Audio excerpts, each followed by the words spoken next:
Universitas Indonesia,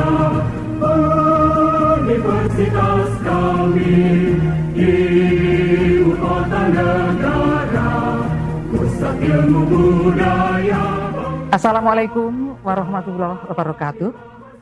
Saya Maria Zuraida dari UI Watch ingin berbicara tentang komunis gaya baru atau KBB beserta ciri-cirinya.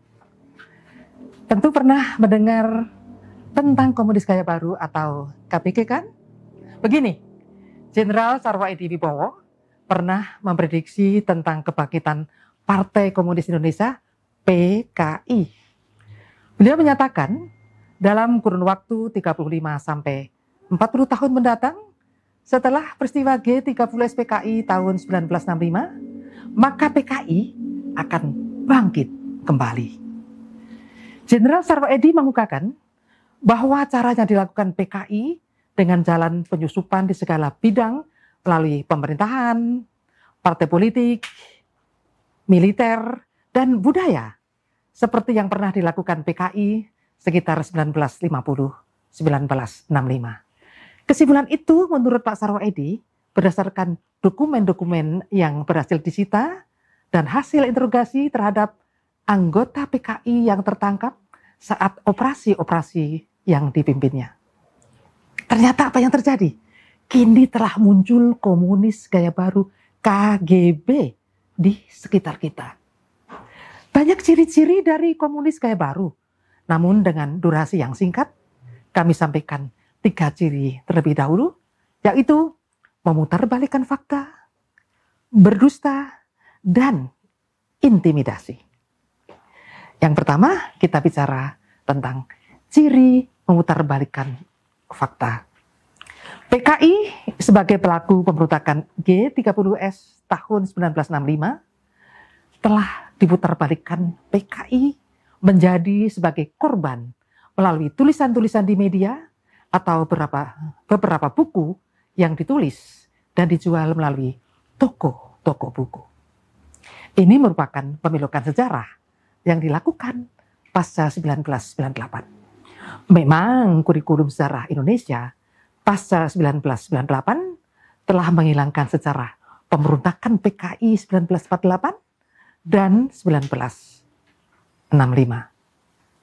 Oleh karena itulah, para pelajar bahkan mahasiswa lebih percaya pada tulisan-tulisan yang mereka peroleh di media ataupun buku-buku yang ditulis oleh simpatisan PKI. Yang kedua, ciri berdusta. Berdusta atau berbohong sering dilontarkan para calon legislator atau para pejabat eksekutif. Seorang caleg dari partai tertentu berkampanye begini, nanti kalau saya menjadi anggota DPR RI akan mendorong pembebasan uang SPP di sekolah-sekolah.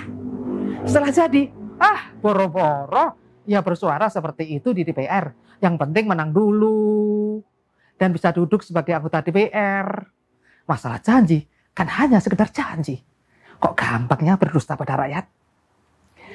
Ada lagi seorang pejabat publik yang pada awalnya berbicara bagaimana cara menangkal korupsi di depan para staf dan pegawainya. Ini bahkan diviralkan melalui media sosial. Baru setahun menjabat, ia ditangkap KPK karena korupsi. Nah, ini merupakan kebohongan atau dusta yang nyata. Jadi yang ketiga adalah ciri intimidasi. Banyak cara intimidasi yang dilakukan oknum belakangan ini. Seorang pejabat KPK, Komisi Pemberantasan Korupsi, pulang dari sholat subuh di masjid, disiram matanya dengan air keras. Terlepas siapa pelakunya, ini kan merupakan intimidasi terhadap pejabat yang pernah membongkar korupsi di Indonesia. Ada juga seorang ulama terkenal, kita sebut Syekh Ali Jaber. Beliau beberapa bulan lalu dianiaya dengan menggunakan senjata tajam saat memberikan ceramah di masjid salah satu provinsi Lampung. Setelah pelakunya ditangkap, kok dinyatakan sebagai orang gila? Ada ya? Masa orang gila kok bisa memilih ulama atau kiai untuk dianiaya? Nah, Hal penganiayaan tersebut berkali-kali terjadi pada ulama-ulama kita di seluruh Indonesia.